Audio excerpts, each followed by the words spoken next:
Okay, speaking to Canvey Island manager Mark Bentley, the day after our 4-1 win against Coggeshall Town in the FA Trophy. Mark, fantastic win. What were your thoughts looking back on the match? Yeah, really pleased. Obviously, after the disappointment of the week before, we were really up against it. Before, like, if I go back to Thursday night, we had illnesses, we've got injuries, and it was looking like we were going to struggle to put a squad together. But there was a couple on that pitch yesterday who got through it for us, really, because they weren't in a great state before the game. A couple of them didn't train Thursday. So to put on that performance, certainly second half, was a real credit to them. In terms of the defence, I mean, just looking at the players you've got out injured at the moment, obviously it's hit the defence more than any other area of the pitch, it seems. So you've got JC, Rob Girdleston, Mason Hall, and then Ben Sampaio pulled out in the warm-up. The one constant, I suppose, along with the younger lads, is Mike Finneran. How has he adapted to kind of taking on a very, very senior role now amongst much younger set of colleagues alongside him? Yeah, he stepped up well. Finner's, we know what he's like, his feelings about the club. He loves the club.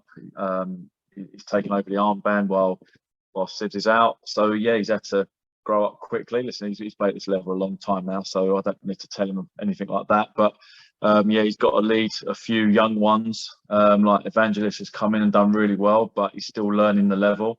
Darnell, who probably wasn't going to be ready at this time. Obviously, he's been training with us. We threw him in yesterday, done exceptionally well, and obviously young Toby we've spoke about numerous times, and how he's adapted playing right back, where really is even better going forward. So credit to Finners. He's leading that line well.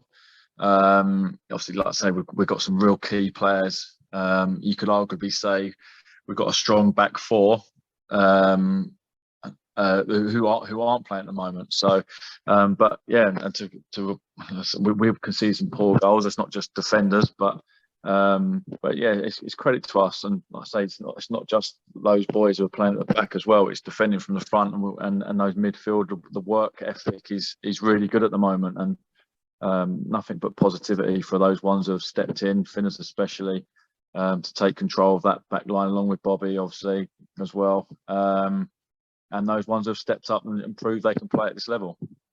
And you mentioned Darnell Shakes. Obviously, he had a disappointment against Holbridge coming off the bench, giving away the penalty. Must have been quite difficult for him to take, to then come straight into the starting 11 and put in a really good performance on his full debut. You must be pleased with the way he reacted. Yeah, really pleased. Like I said, he's someone who's been in with us for a while in training. He's played for Benfleet, and he's had some really good reviews, reports coming back from Rob, who's in charge over there, and Brad and Sammy have watched the Benfleet games as well, and have come back and said he's done really well. So, and I'm one of those managers, if I feel like someone's deserved a chance, they'll come in and they'll take it. It's their opportunity to come and take that. It was a tough start to it for him last week. It's one of those things, and I certainly weren't putting any responsibility on him or telling he's cost us or anything like that. So we're all positive. And obviously with Sampaio failing, dropping out in the warm-up, which wasn't ideal, it's given him another opportunity. So, and he's took it. He's got to get fitter. Obviously, that match fitness-wise, he's not there at the moment, but he might, with Sivs, probably maybe a couple of weeks away still. Samson, I'm just not sure. He might be okay for Tuesday, sort of like doing some like fitness testing. He's getting through the fitness test and then breaking down the warm-up, so that can't keep continuing, obviously. But like I say, it's opportunities for others to step up, and they're stepping up at the moment. So, and long may that continue. And then looking from the defence up to the attacking side of the pitch, obviously we were on fire in that second half. Not just the quantity of the goals, but the quality of the goals was exceptional as well. Yeah, definitely. I've said to you against like Holbridge, when we're conceding poor goals, or we conceded another poor goal yesterday, leaving Sam Bantic unmarked last minute, which is disappointing. But we score good goals. No one gives us free like cheap goals. So yeah, I think we've got some very good footballers in our club. So we move the ball, we try and do it right, and we try and get in good areas, and we're brave in those areas as well. So when you've got goal threats like obviously Evs and Pricey are getting the headlines at the moment, I think there's a couple of around them. For Harrison Chatting's been exceptional certainly the last few weeks.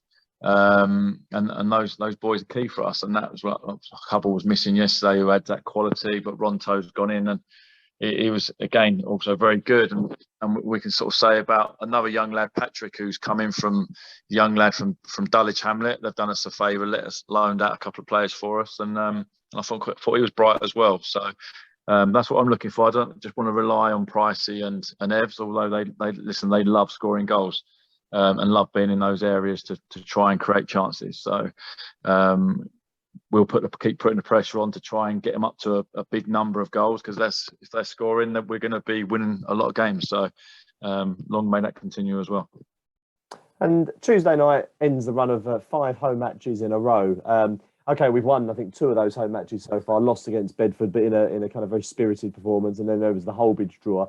How much satisfaction is it giving you as a manager, knowing that we're kind of generally sending people away from Park Lane, having seen a good, entertaining game of football and scoring quite a few goals in the process at the moment? Yeah, listen, it's so key. We spoke against Holbridge. The last few games have been really good. What do you call it? The shed end, is it next to the dugouts and stuff? In the noise shed, coming from there. It's something I hadn't seen really. So maybe a few times since the 3 years I've been at the club. And they're vital, really good. Yeah, and you go in the bar afterwards. There's a real feel good. Obviously, I'm not local to Canvey, but I speak to Brad, and he says there's a buzz around the place, and the attendances are sort of like gradually going up week by week. And that's a credit to the players. The players and the performances, the style of football we're trying to play, I think, is good. We're not this one-dimensional team. We're someone we want to try and play the right way, and that's just trying to play attractive, attacking football. And obviously, if people are going to pay their own hard-earned money, they're going to make sure we put on a show. So, and like a few of those games, we've put on that show, but we need to continue. So I keep saying to them, and this has got to be a fortress. People got to be scared to come to us, because previously, I just expect teams like Holbridge, the Basildons, and it's a big game for them to come to Canvey Island, or obviously a well-established football club. And they raise their game, so we got to make sure that teams are coming to us with a little bit of fear, and like we're a good side and we mean business this year. So, but it just doesn't just happen. Like I say, teams will make it hard for us, and that's where a little 12th man on the side and the noise the supporters are making at the moment. We need them to pull us through some difficult situations. And finally, on to Tuesday night against Brentwood Town. So you'll be in a luxurious position of being able to have Elliot Ronto and Connor Hubble hopefully back on the pitch together, having had a couple of suspensions there. What are your thoughts ahead of the game, and then also them two reuniting in midfield? I think for the first time in maybe 5 or 6 games, I've got a bit of a headache in terms of team selection. Obviously, you win 4-1. Do you expect a change? That Hubble's a very good player, but do I put him back in? Yeah, I've got decisions to make. But it's Brentwood's real tough game. Focus is on that now, obviously. If ever I can get in with their petrol or diesel, might have a few players now not being ill or injured. It could be that one. So it's a nightmare situation as well. So, but yeah, hopefully the game will go ahead, no problem. And yeah, I'll put on the team like I do every game. The team I think is going to win the game, and we set out to win games every time. So we want to win every game, and we need to climb that table and put pressure on those ones who are at the top. It's really tight. We're still really early on, but certainly the next, I think, 3 or 4 fixtures, we've got teams that you sort of expect are going to be in around the action come May. So we need to make sure we're taking good points off them. Well done on the Coggeshall win, and good luck against Brentwood, Mark. Thanks, Glenn.